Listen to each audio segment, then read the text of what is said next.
लौकिक उन्नति तो यही रह जाएगी प्यारे। जब शरीर छूटेगा तो अध्यात्म उन्नति, श्री जी का नाम, प्रभु का नाम, ये साथ जाएगा। यहाँ का बैंक बैलेंस और यहाँ का नाम यही रहेगा, ये साथ नहीं जाएगा। साथ जाएगा तो राधा नाम, भगवान नाम आपके साथ जाएगा।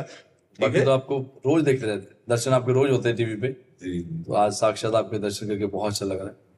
बस अपना आशीर्वाद बना के रखें। महाराज जी, जैसे इनका जो गाने का या ऐसे संघ में रहते हैं जहाँ भागवतिक क्षेत्र नहीं है, वहाँ अपने आप को भागवतिक मतलब अच्छे विचार धारण करके और हमारे भी अच्छे कर्म हों और हम भी आंतरिक सुख की प्राप्ति करें, आनंद की प्राप्ति करें, उसके लिए क्या उपाय है? ये तो इनको बहुत ही सावधान रहने की जरूरत पड़ेगी, तब ऐसा हो सकता है। क्योंकि हमारा बाहरी संग और वातावरण जैसा होता है वैसा हम पर प्रभाव पड़ता है। अब जैसे अधिकतर आजकल खान पान की बिल्कुल कोई मर्यादा नहीं रह गई है और शारीरिक पवित्रता की भी मर्यादा नहीं रह गई है।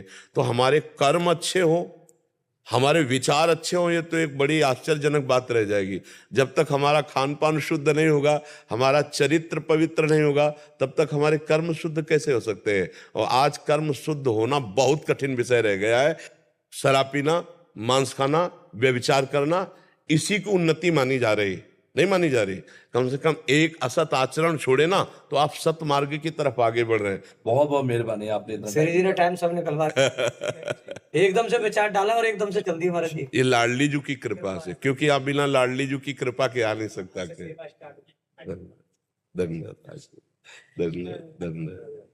जब परिस्थिति बिगड़ी हो तो हमें भक्ति नहीं छोड़ना, आने को मिले ना मिले। भगवान का चिंतन नहीं छोड़ना, ये जीवन बर्बाद नहीं करना। और इसलिए हम कहते गाड़ी छूटी समझो कि कब मृत्यु हो जाए क्या भरोसा। अभी हम आपके सामने बोल रहे हैं, अब जिंदगी में आगे बोल पाएंगे कि नहीं, कोई भरोसा नहीं। आप हमारे सामने बैठे, पता नहीं दोबारा मिलेंगे कि नहीं, कोई भरोसा नहीं। ये मृत्यु लोग इतना भयावह है ना कि इसका कोई पता नहीं। कम से कम फांसी की सजा वाले को उसको पता तो दिया जाता है कि कल 12 बजे आपकी फांसी होगी, लेकिन अपने को ये भी पता नहीं है कि अगला हम शब्द बोल पाएंगे कि नहीं बोल पाएंगे। इसलिए हम सावधान रहें और हर समय नाम जप करते रहें। हाँ, हम किसी के विरोध में क्यों खड़े? हमारा तो जाने का समय है, हमको यहाँ से जाना है, हमें विरोध नहीं करके जाना, हमें कि यहाँ फंसा के नहीं जाना कि हमें फिर आना पड़े। शांत भक्ति गुप्त रखने को बोलते हैं, बात समझना। तो आपको तो घर के लोग मान लो विरोध कर रहे हैं, यहाँ तो संसार के आदमी कब कहाँ कौन कैसा अपमान कर दे उसको सह। तो अगर सहत सहत बाढ़े भगत ग्रेतन गुरु हितगार, अगर सहते रहोगे तो हृदय में भगवान का ज्ञान प्रकाश हो जाएगा, भगवान प्रकाशित हो जाएंगे और आनंद की धारा बह पाएगी। अभी आप उस आनंद को कल्पना भी नहीं कर सकते जो भगवान के भजन से। हम आपको सत्य कहते हैं, अगर भजन का आनंद ना मिलता तो हम चीख चीख के कहते, पर हम तुमको कैसे बताए, वो कोई रसगुल्ला तो है नहीं कि हम निकाल के तुम्हें दे दे कि देखो ये आनंद है, खा लो।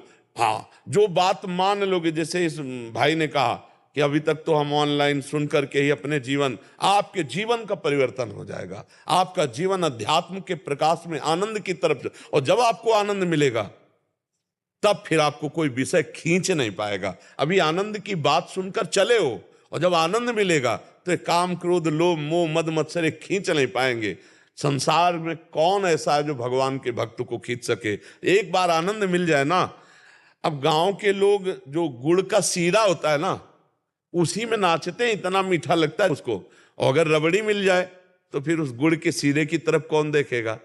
भगवदानंद मिल जाए तो गंदे विषयानंद की तरफ कौन देखे? संसार में सबसे बड़ा सुख क्या है?